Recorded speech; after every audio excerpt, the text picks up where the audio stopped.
Təbii zonalar ayrı-ayrı təbəqələrə aid olan elementlər təbii komponentlər adlanır. Təbii komponentlərə aiddir torpaqdır, bitkidir, heyvanat aləmidir, relyef, süxur, temperatur, səth suları. Bunlar təbii komponentlərdir. Bu komponentlərin bir-biri ilə qarşılıqlı əlaqədə yaratdığı sistemlər isə təbii kompleks adlanır. Təbii landşaftlar, təbii zonalar bunlar adlanacaqdır.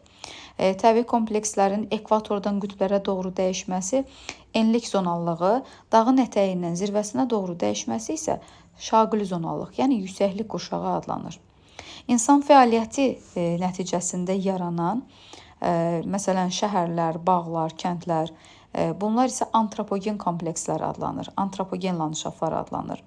Zavodlar, qurğular, elm müəssisələridir ki, bu ərazilər isə texnogen landşaftdır. Məsələn, Azərbaycanda Abşeronu deyə bilərik ki, burada texnogen landşaftlar vardır. Və bəzi landşaftlar daxilində də insanların fəaliyyəti ilə müsbət səmərə verən landşaftlar yaradılır ki, buna da mədəni landşaftlar deyilir. Məsələn, səhralarda meşələrin salınması bu mədəni landşaft hesab olunacaqdır. Bəzən ərazilərdə, müəyyən ərazilərdə özünə məxsus relyefə, iqlimə, bitki, heyvanat aləminə, geoloji quruluşa malik olan təbii komplekslər, təbii zonalar adlanır. Təbii zonaların əsasən müxtəlifliyinin səbəbi istilik və rütubətin dəyişməsidir. İstilik və rütubətin dəyişməsi, yəni günəşin düşmə bucağı, yağıntıların miqdarı təbii zonaların dəyişməsinə təsir edən, yəni müxtəlifliyinə təsir edən amillər hesab olunur. İlk təbii zonamızı başlayaq. Burada Arktik səhralar və Antarktik səhraları deyək. Arktik və Antarktik səhralar əsasən qütblərə yaxın olan ərazilərdə formalaşır və burada sərt təbiət olduğuna görə iqlim şəraiti, yəni əlverişli olmadığı üçün bitki örtüyü çox kasıb olacaqdır. Həm Arktik, həm də Antarktik enliklərdə və bəzi yerlər var ki, orada yayda buzdan azad olan ərazilərdir ki, onlarda mamır və şibyələrə, yosunlara rast gəlinəcəkdir. Antarktidada da belə ərazilər, yəni buzdan azad olan ərazilər, vahələr hesab olunacaqdır. Şimalda olan canlılara aiddir ağaylar, morjlar, suitilər, amma cənubda Antarktidada isə əsasən aiddir pinqvinlər. Pinqvinlər aid olacaqdır. Arktik və Antarktik enliklər yüksək təzyiq, enən hava olduğu üçün burada yağıntı da az düşür. Rütubətlənmə əmsalı isə burada 140-ın 100-ə nisbəti, yəni birdən böyük olacaq. Yağıntı da azdır, buxarlanma da azdır. Çünki qütb ərazilərdə albedo yüksəkdir axı. Ona görə rütubətlənmə əmsalı birdən böyük olacaqdır. Torpaqlar isə ibtidai torpaqlar olacaqdır. Subarktik enliklər. Subarktik enliklərdə isə bunu deməmişdən öncə Arktik iqlim qurşağında, yəni Arktik ərazilərdə olan məsələn ölkələr, olan adalar, yarımadalar deyəndə Kanadanın şimalı, yəni Kanada Arktika arxipelağı, Qrenlandiya, Taymır yarımadasıdır ki, bunlar əsasən aiddir Arktik təbii zonalara. Gəldik nəyə? Tundra və meşə tundra təbii zonasından. Subarktik iqlim qurşağında, yəni keçid iqlim qurşağında formalaşır. Burada yayda mülayim təsir edir, qışda isə arktik hava kütlələri təsir eləyəcəkdir və yer kürəsinin ən çox bataqlaşmış sahələri hesab olunur, yəni daimi donuşluq sahələri hesab olunacaqdır. Şimali Amerika materiki və Avrasiya materiklərinə müşahidə olunacaqdır və Qrenlandiyanın cənubudur, Labradorun şimalıdır, Kanada Arktika arxipelağıdır, Skandinaviyanın şimalıdır, İslandiya adası, Kola yarımadası, Taymır yarımadasının cənub hissəsi, Çukot yarımadası, yəni bunlar aiddir subarktik iqlim qurşağına, yəni təbii zona olaraq isə burada tundra, meşə tundra təbii zonası olacaq. Torpaqları isə tundra qleyli və yaxud da tundra bataqlıq torpaqlar olacaqdır. Və bu ərazilərdə torpaq əmələ gəlməsi çox zəifdir. Üzvi tərkibi də kasıbdır burada və temperatur yayda biraz müsbətə artacaqdır, amma qışda da temperatur aşağı olacaqdır. Rütubətlənmə əmsalı 300-ün 200-ə nisbəti. Görürsünüzmü? Qütblərdən aşağı, yəni ekvatora doğru gələndə yağıntının miqdarını biraz artırırıq burada. Məsələn, qütblərdə, arktik enliklərdə 140-ın 100-ə idisə, indi burada 300-ün 200 olan nisbət nisbətidir. Hansı ölkələri əhatə eləyəcəkdir? Şimali Amerikada Kanada, ABŞ, Avrasiya materikində İsveç, Norveç, Finlandiya, Rusiyanı əhatə eləyəcəkdir, İslandiyanı əhatə eləyəcəkdir və subarktik iqlim qurşağında bildiyimiz kimi burada 2 fəsil müşahidə ediləcəkdir. Sonra gəldik mülayim iqlim qurşağına. Mülayim iqlim qurşağı daxilində bir neçə təbii zona yaranacaqdır ki, bunlardan biri də tayqa zonalardır, yəni iynəyarpaqlı meşələr olacaqdır. Və bu Şimali Amerikada, bir də Avrasiya materikində müşahidə olunur. Rütubətlənmə əmsalı 350-nin 300-ə, yəni burada da rütubətlənmə əmsalı birdən böyük olacaqdır. Yenə bayaq saydığımız ərazilərdə Rusiyadır, Kanadadır, ABŞ-dır, İsveç, Norveç, Finlandiyadır ki, bu kimi ölkələri əhatə eləyəcəkdir. Və tayqa meşələri adlanır bu zona. İynəyarpaqlı meşələrin olduğu bu mülayim iqlim qurşağında temperatur hardasa 4-6 dərəcə arasında dəyişəcəkdir. İllik temperatur, belə deyək də, amplitudanın müşahidə olunduğu ərazilər də var bu ərazilərdə. Torf qatı burada daha qalındır və əsas iqlim qurşağında yerləşir, mülayim iqlim qurşağında olacaqdır. Şimal meşə qurşağı hesab olunur, özü də iynəyarpaqlı meşələrdir. Cənub yarımkürəsində tayqa meşələri yoxdur, bunu yadımızda saxlayaq və Avrasiyada da şərqə doğru kontinentallığın artması ilə tayqa meşələrinin daha da sahəsi artmış olur. Yəni Sibirə getdikcə tayqa meşələrinin sahəsi da artmış olacaqdır. Əsasən burada ağac növləri hansılardır? Şamdır, kükünardır, yəni digər iynəyarpaqlı ağaclar olacaqdır. Toz ağacı, ağcaqovaq və s. ağaclar müşahidə olunacaqdır. Heyvanlar da əsasən burada məsələn xəzərli heyvandarlıq, ondan sonra burada maralçılıq, yəni inkişaf eləyəcəkdir. Sonra mülayim iqlim qurşağında formalaşan digər təbii zona isə qarışıq və enliyarpaqlı meşələr olacaqdır. Qarışıq və enliyarpaqlı meşələrin torpaqları isə burada çimli podzol torpaqlardır. Bunu da qeyd eləyək ki, tayqa zonalarında isə podzol torpaqlardır. Mülayim iqlim qurşağında formalaşan bu qarışıq meşələrdə çimli podzol, amma enli yarpaqlı meşələrdə isə deyirik ki, qəhvəyə qonur meşələr torpaqlar olacaqdır.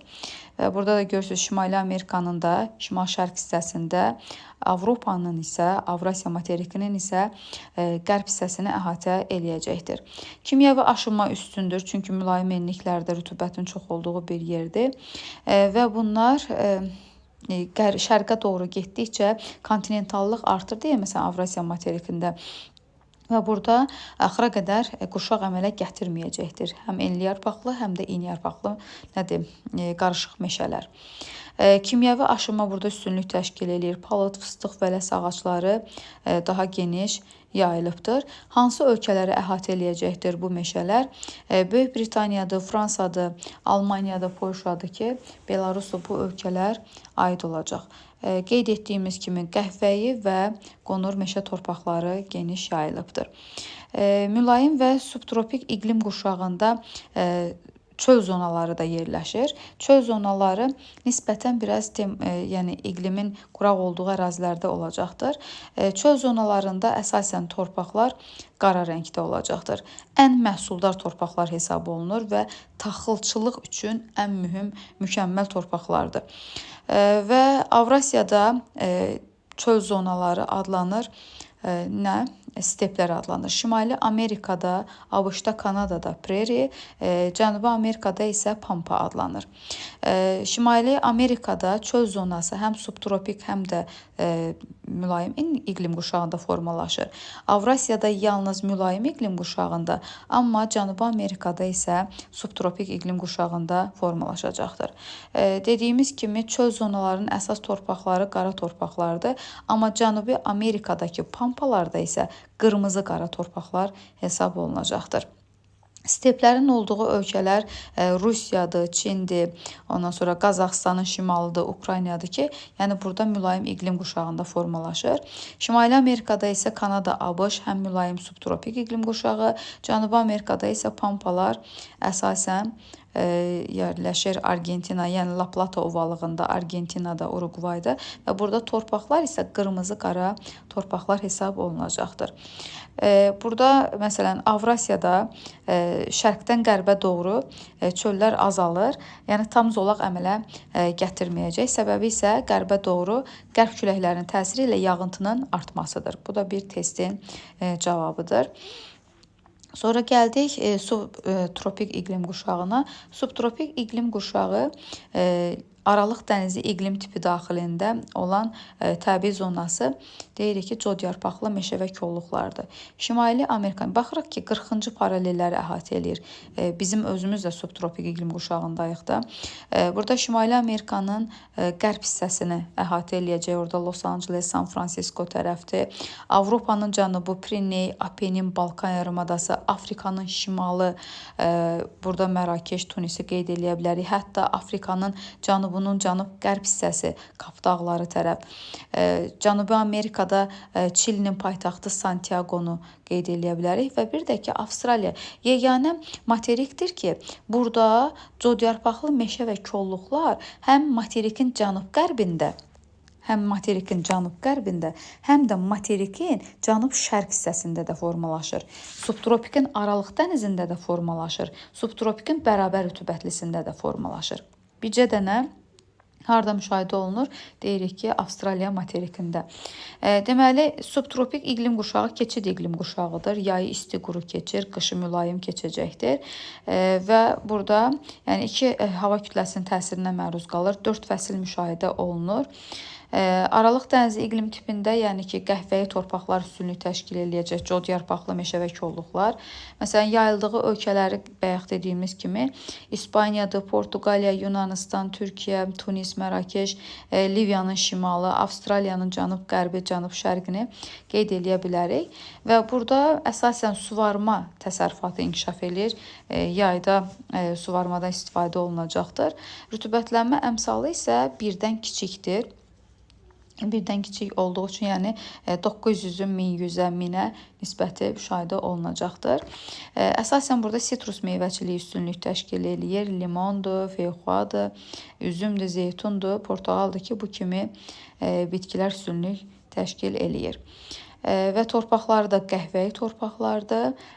Bir də bunu qeyd eləyək, Avropanın cənubu həmçinin turizm üçün də əlverişli ərazidir. Səhra və yarımsəhralar hansı iqlimlərdə formalaşır? Səhra və yarımsəhralar həm mülayimdə, həm subtropikdə, həm də tropik iqlim qurşağında müşahidə ediləcəkdir. Torpaqları da boz, bozqonur, bozçəmən torpaqlardır. Burada bitki örtüyü zəifdir.